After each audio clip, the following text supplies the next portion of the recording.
Hello. Hello, and welcome to Unity of Fredericksburg. My name is Linda, and I'm pleased to welcome all of you to the Unity of Fredericksburg weekly online gathering. At Unity of Fredericksburg, we are advancing the movement of spiritual awakening and transformation through unity, a positive path for spiritual living. We thank those of you watching on YouTube, live or later, and invite you to subscribe to our YouTube channel.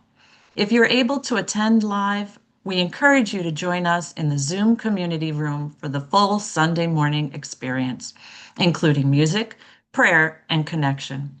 Our weekly newsletter includes the Sunday service link, and you can subscribe to receive that on our website at uofva.org. For everyone local to Central Virginia, Unity of Fredericksburg offers a variety of fun and enriching in-person gatherings every month. Subscribe to our weekly newsletter at uofva.org for all the details. Our message today comes from our minister, Reverend Cheryl Fair. And now, here's Reverend Cheryl. Thank you, Linda, and welcome everyone who is in the Zoom room with me right now, and all of you who are watching on YouTube, whether you're watching now or later or picking it up on social media later on. I'm happy to have you with us and be a part of the energy of Unity of Fredericksburg. Our broadcast date today is Sunday, August the 3rd. And to get us started today, I have a few one-liners, a few jokes, right? So how about a little laughter to get us going today? Here's one from George Carlin. Just when I discovered the meaning of life, they changed it. Makes me laugh. Here's one from Marvin Phillips, who is an American professional basketball player, or was. I'm not sure if he's current or not. He says, the difference between try and triumph is a little oomph. It's a good one, right? And here's one more for you this morning to get us warmed up from George Bernard Shaw. If you can't get rid of the skeletons in your closet, teach them to dance. So, my title today is Dominion Dance. So that's my very fine segue from a little joke to my title. And I'm going to tell you more about my title later. So what we're talking about today is the power of power, also known as dominion, mastery, spiritual authority. This is one of our 12 powers. And just to remind everyone, the 12 powers are a set of spiritual principles that was created by Charles Fillmore. Now, he's not the first one to come up with a set of 12. 12 is a pretty broadly used number in spiritual circles, right? We know 12 shows up in lots of different ways. These are, in particular, aspects of the divine, and these are qualities. Since the divine expresses in each one of us, then these are divine qualities that are inherent with us and that we have the capacity to tap into when we need them. So this one's called the power of power. That's a bit redundant, right? Yes. So let's kind of start with, well, what is this? So you all know I like to look up words. So I'm starting with, let's start with the word power itself. Defining that. There are lots of different ways to define power. What we're going to be focused on today is a definition of the capacity or ability to direct or influence. So, and some synonyms include authority, influence, dominion, mastery, control. So, speaking of the power of power, in the book Divine Audacity by Reverend Linda Martella Whitsett, she refers to the power or the light of power as concentration, self-mastery, and authority. And in this lovely book, Power Up by the Reverend Doctors Paul Hasselbeck and Cher Holton, they refer to power or dominion as the ability to master, dominate, and control. So it's a number of different definitions. From Unity co-founder Charles Fillmore in The 12 Powers, he refers to this innate ability as from divine mind, man inherits power over the forces of his mind. In truth, power over all ideas. So I'm going to read you one more, and this is a description of this power that is included in the book Power Up. And this is from one of the folks that was hanging out with the Unity co-founders at the end of the 1800s, beginning of the 1900s. Her name is Winifred Wilkinson Houseman. What a fabulous name, right? And this comes from her book called Your God-Given Potential. Here she is writing, power, we must understand, is not an end in itself, not a goal to be sought.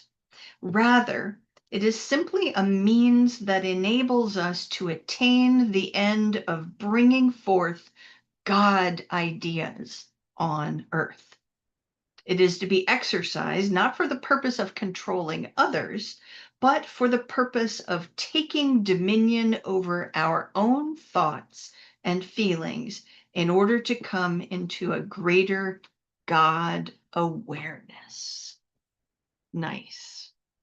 All right. So this is a faculty that we use on a human level in our human lives to master new concepts, new ideas, new techniques. Like, oh, I need to learn how to make this dish that I want to make.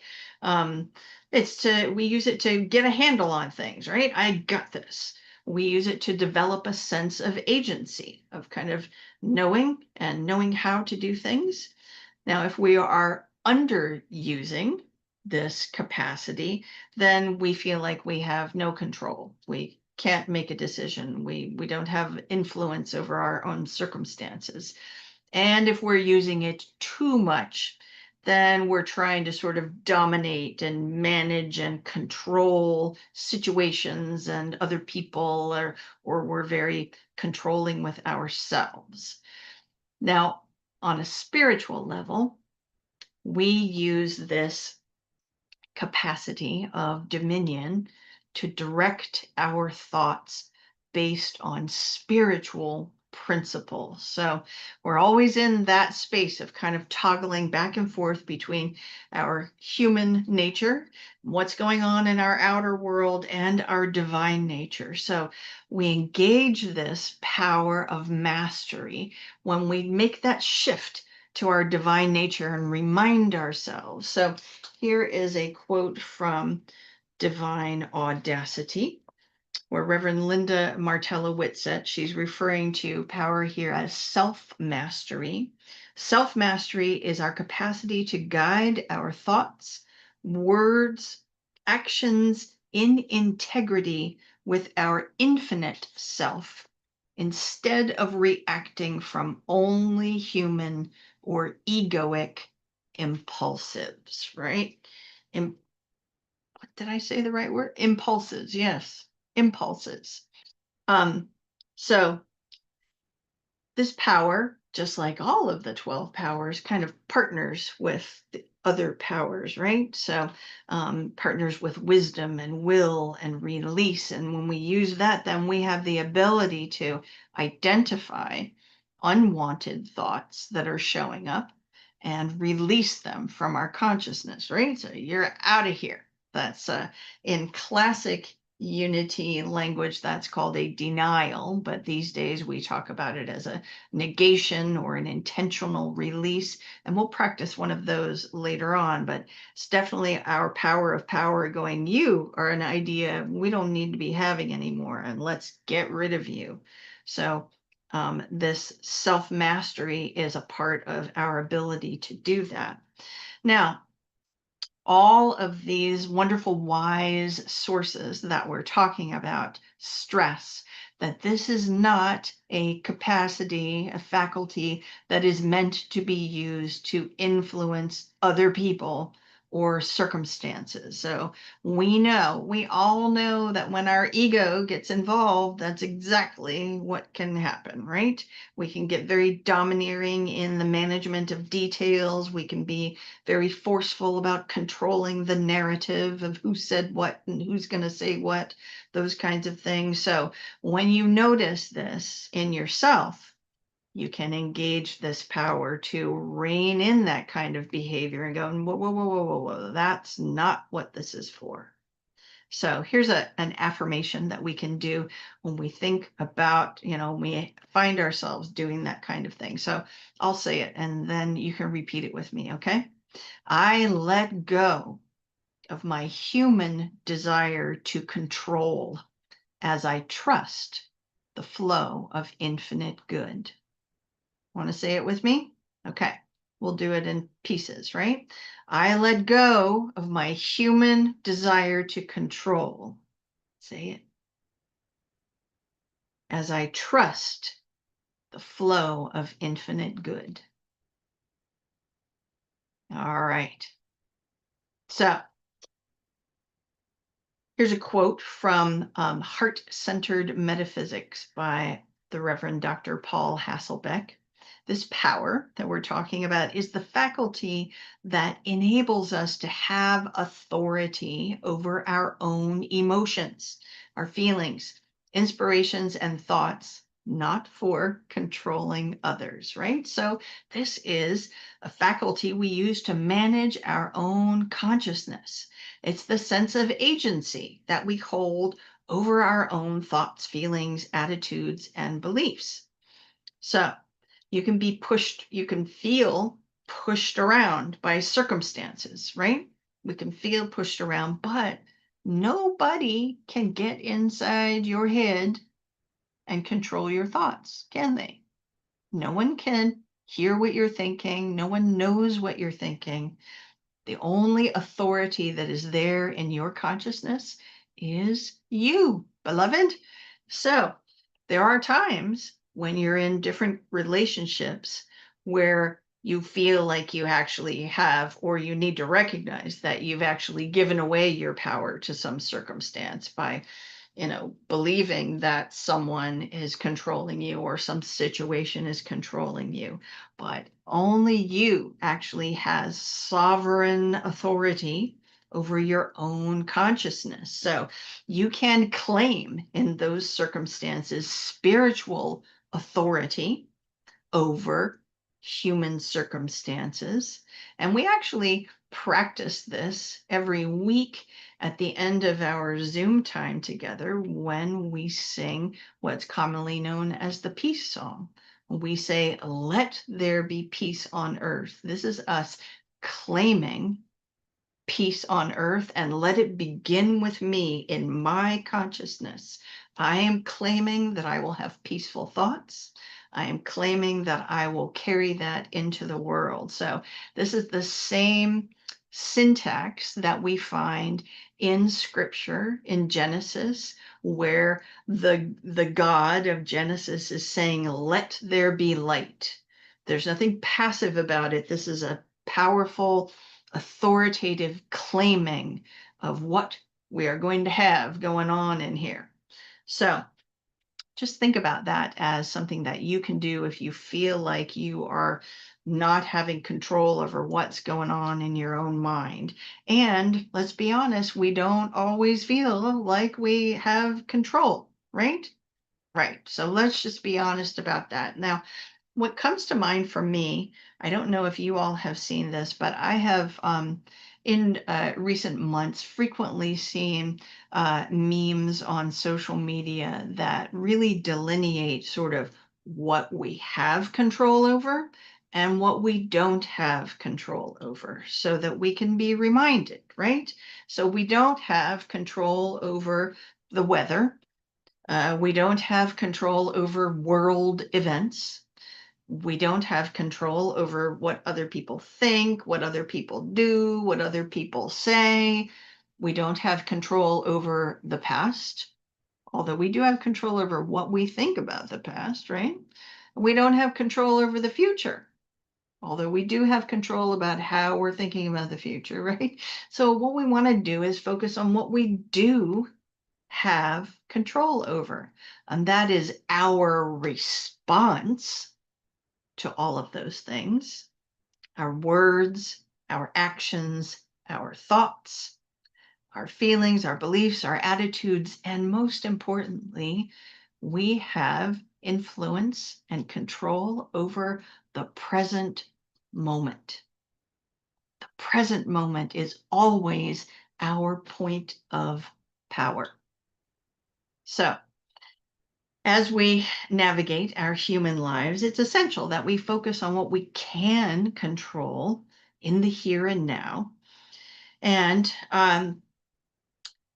recognize when we're getting caught up in reactivity to what's going on, right?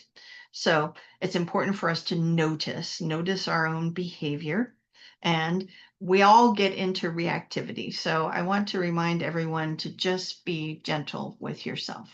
We all do this. We all get caught up with things in our human lives, and the goal here is to notice and manage those reactions so that we can demonstrate our own authority over our own reactions, right? So that we don't feel like this circumstance is controlling me or something. So, first step, notice your behavior. So, noticing, kind of pausing and noticing, is itself a spiritual practice that is good for us to pause and notice. Now, some of us may actually avoid noticing or paying attention because we don't want to, right? So, other examples of when we're feeling provoked, or I don't like this word, but I'll use it for right now, triggered, because people use that, or reactive. Other examples include feeling overwhelmed with emotion, right? So it could be anger or sadness or whatever your style is. Cyclical overthinking, it can be show up as anxiety or worry or replaying things. It can also show up as just very obsessive planning things out. Um, it can show up as an apparent inability to make a decision, like I don't know what to do. That's another sign of feeling provoked, feeling reactive. It can also show up as impulsive actions, just going to go do something. Um, or it can be doing all lots and lots of busy work, but not actually doing the thing that needs to be done, like, oh, working on my taxes or something, just doing all these other things. It can show up as tuning out, just tuning out, disengaging, so many different examples. And for those of you who have studied the Enneagram with me, the Enneagram is a wonderful system that shines the light into our personal styles and helps us to notice so that we can make a change if we need to, right? The other thing you want to notice in particular is your words, because the words you're using are like a barometer for how well you are engaging with this faculty of power. From Heart Centered Metaphysics, Paul Hasselbeck says, our spoken words are vehicles through which this power manifests in our lives. So, what kind of words are you using about yourself or about others or about the situation that you're in? Are your words empowering? Are you saying things like, I can't? And, then we would suggest, okay, how could you shift that? Your expression around this particular from I can't. Well, how about I am learning to? Maybe you're showing up saying, I'm not good at this. Well, maybe instead you could say, I'm improving with this? Or are you using your words about a situation to kind of catastrophize things, right? If you're using words that reflect, there's not enough, there's never enough. One classic unity affirmation, which I think is wonderful, is God is my source. So it's not the money in the bank, it's not how much I get from this, it's divine source is my source. Or one more example, maybe you're in some kind of a relationship and you're having language that's very combative, like they're out to get me. And another one of the classic unity courses that I know many of you have taken in the past is Eye of the Storm. And the affirmation there is no one and nothing is against me.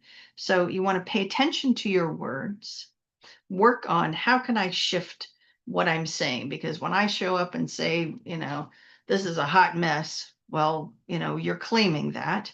And is that really what you want? Then let's see if you can find some words that reflect a process toward what it is you do want, right? So let me find a quote for you about this. And this comes from Charles Fillmore in his book, The 12 Powers. And here's what he says. Now, he does have this old fashioned, very patriarchal language. So I'm just going to read it as is, and you translate, knowing that this is meant for not just men, but women too. So, man should apply the power of the word to his individual redemption, and he should speak the redeeming word of spirit to the multitudinous thought people of his own soul and body. It really makes me laugh when Fillmore talks about thought people, but he talks about it in our consciousness, all of the thoughts and beliefs as people. So he's saying, speak the word of spirit to yourself, to your consciousness. So we've been talking about noticing. The other thing we want to do is manage our consciousness, right? And one of the most wonderful tools that I'm aware of when it comes to managing ourselves, particularly when you know that you are feeling provoked, that you are feeling reactive, however that shows up for you, is practices of settling ourselves. Now, settling has to do with working with the nervous system of our bodies to calm ourselves, right? And so these are embodied practices. And this is one thing that in our annual discernment here at Unity of Fredericksburg, we said we wanted to talk about embodied practices. So every week as we go through the 12 powers, our meditation is an embodied practice where we are focusing on particular parts of the body. And these settling practices are embodied practices that I learned about a few years ago when I read this wonderful book called My Grandmother's Hands, written by Resma Menachem, who is a trauma therapist. Now, the topic of this book has to do with race and racial trauma. Now, that's not at all what our topic is today, but these practices of settling are things that you can use whenever you are feeling provoked. So I'm going to give you a few examples that come from this book of when you're feeling provoked. So if you are in that, overthinking or feeling overwhelmed or whatever your style is, here are some suggestions for settling yourself. One thing that Resma Menachem advises is humming. Now, this could be similar to doing an om or something, but you take a few deep breaths, and then as you let out the breath, just let it be a sound. And just do that for a couple of minutes. And it could be an actual tune to, a short tune to a little song, or it can be an om, whatever it is, to use that to settle yourself. Just doing that activity will help you get out of your head or get out of whatever it is that you're doing. Um, just focusing on the breath, right? Spending a couple of minutes, set a timer for like 2 minutes and just focus on the breath moving in and out of the body and intentionally take the breath down into your belly and then back out again and just focus on that. Another thing he suggests called buzzing. So rather than humming, then you're taking in the breath and the out breath is more of a buzz kind of noise. Again, just kind of a, sort of a silly nonsense activity, but it just helps you to focus on something and settles all of the energy that's bouncing around in your body. Um, Another thing, this is one of my favorites, is using rocking. Now, that can be in a chair or in a seat, but just a couple of minutes of rocking back and forth, whether it's side to side, front to back, just rocking. And again, set a timer, just do it for a little while. I have that, that image of, an old fashioned rocking chair on a front porch, and just sitting there and rocking can be that processing break that you need to kind of help settle yourself and get your self mastery under, your wing, right? I'll just give you a couple more. Another thing that he suggests is just rubbing. So rubbing your belly, or I'll do it here where you can see it, rubbing, you're just sitting and soothing yourself. Or you can also use other body motions. You can just go through your body with each joint and just like intentionally, all right, let's do, you know, 15, 20 rotations this way, 20 rotations that way, just to focus on it. And just a couple other things, just singing aloud or chanting. These are all ideas for how to sort of settle your nervous system so that you can engage with your spiritual dominion, right? So you're awakening your sense of personal and spiritual agency, helps you to focus on what you can control rather than all the stuff you can't control that has you, stirred up. And that's why I call it the dominion dance, because it's kind of that toggling back in between. We get engaged with things in the outer world, we get stirred up, and then we come back. So it's like we're dancing back and forth. This happens all the time, right? So this gives us some tools to, as we toggle back and forth, to be gentle with ourselves, to settle ourselves so that we can step into our own spiritual dominion. So let's look at real quickly some spiritual tools that we can do included with these settling activities. So the first would be a negation. We talked about using our power of power to tidy up our consciousness, right? So here is a denial, a spiritual release. I give no power to outer conditions or events. You want to say it with me? I give no power to outer conditions or events. Notice the syntax. We're saying, I give no power, because where is your point of power? Your point of power is here, where the divinity that is you expresses. That's where power comes from for you. So you say, I give no power to whatever it is that's stirring me up. And we can affirm, I claim my power of dominion now. I have dominion over all my beliefs, ideas, thoughts, and actions based on divine ideas. And here's a little scripture for those of you who like scripture. This is from the Apostle Paul in 2 Timothy chapter 1, verse 7. For God did not give us a spirit of cowardice, but rather a spirit of power and of love and self-discipline. So this reminds us that all this power we're talking about is the essence of the divine itself. So every week we say there is one power and one presence. So all this power that we're talking about is the essence of the universe, the essence of the divine, and we are working with it from the point of our individuality. So I'm running long as usual today because I always have so many things to share with you. But here's a quote from uh, Linda Martella Whitsett in Divine Audacity. A familiar affirmation in unity communities is there is only one power in the universe, and that comes from Emily Cady in Lessons in Truth. God is not a being that expresses power.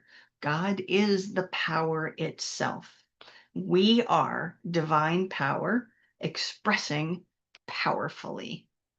So I'm going to read you an affirmation from Cora Fillmore, actually a little bit from Cora Fillmore, and then we will move into our meditation, which will be in embodied practices as we've been doing.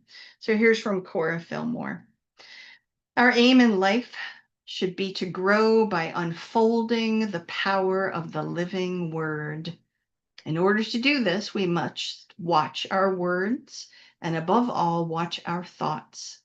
If we are careful to keep our thoughts right with God, we shall easily speak the right words. We should be truthful, for even little falsehoods hinder spiritual growth. On all occasions, we must hew to the line, no matter where the chips fall. We must also be careful to do that we do not do all the talking, but give God a chance to talk to us. Be still and know that I am God. So we're going to move into our time of meditation now. And we are continuing to work with a model that was presented by Cora Fillmore in Christ Enthroned in Man. And we will include the power of love, and as before, we engage the power of power. And so just follow along. All right. So take a deep breath, if you will. And let's focus on the crown of the head, the very top of the head. And imagine there a bright white light. Not a light that is without color, but a light that includes every color of the rainbow. Right there at the top of your head. Place your hand there briefly as we say, divine nature is awakening in me. Say it with me. Divine nature is awakening in me. Now shift your attention slightly lower to your forehead. If you like, you can place your hand there. And we're going to say here, I am aware of divine nature awakening within me. Say it with me. I am aware of divine nature awakening within me. Now we're going to let our attention and let this focus of light drop gently down. Let's go down to our heart space. Right here at the heart space, setting a sacred intention of love as our guide, we will affirm divine nature as love is awake within me. Say it with me. Divine nature as love is awake within me. Now bring your focus a little bit higher to the base of the neck. This is, and the throat and the base of the tongue. This is the seat of this power of mastery, of dominion. The light here is purple, the royal color of sovereign authority. So just sense that purple light at your throat. Shine that light into every cell of your body.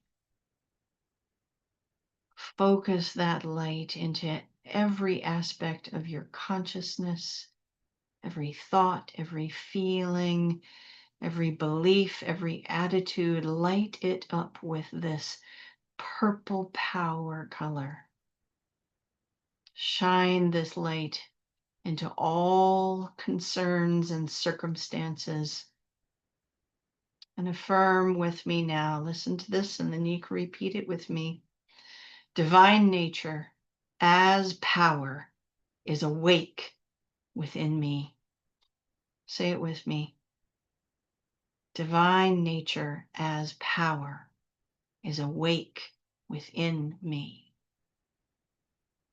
And now, as Cora Fillmore reminded us in the quote before we began our meditation, let us take time in the stillness to listen right here and right now.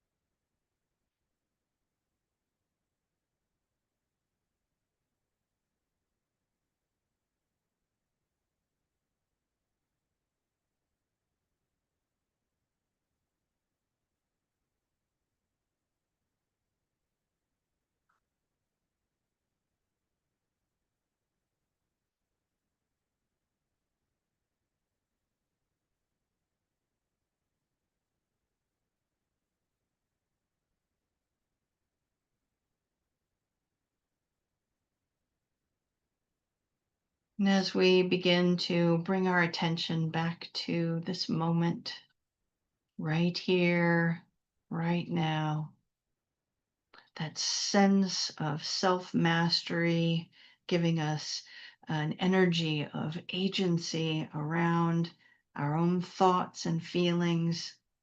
We close our time of meditation with one more affirmation. And again, this comes from Cora Fillmore. I'll say it once and then you can repeat it with me. I am established in the mastery and dominion of spirit. Say it with me. I am established in the mastery and dominion of spirit. Yes, indeed. So it is. Thank you very much for being here with us today. And I'm going to hand it back to our friend Linda so she can move us to the next section of what we're doing today.